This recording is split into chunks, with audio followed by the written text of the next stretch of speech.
Første gang jeg satte mig op i katapultsædet i NF-16, kunne jeg mærke den her spænding i hele kroppen. Intensiteten og den her ultimative frihed med altid drage mig. Når gashåndtaget føres helt frem, kan man mærke efterbrænderens 5 trin tænde i små ryg. Det er altså 120.000 hestekræfter, man slipper fri. Det kan godt mærkes. Man bliver presset fuldstændig tilbage.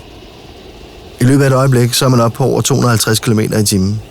Så trækker man tilbage i styrepinden, og flyet slipper jorden. Så er man fri.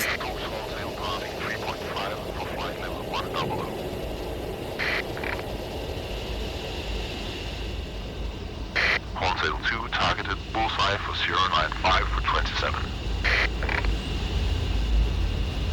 Horntail 2, Tally Ho, 9 o'clock low, engaging.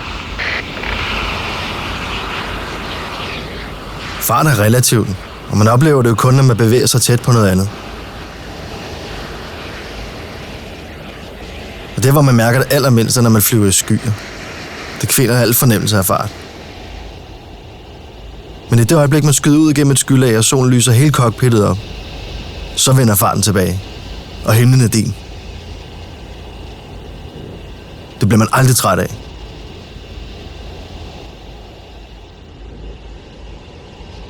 Horntail 2 floating.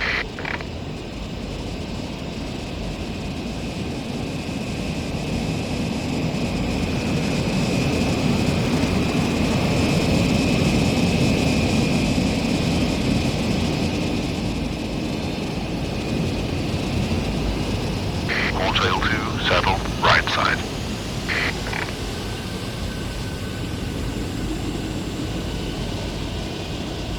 Horntail, go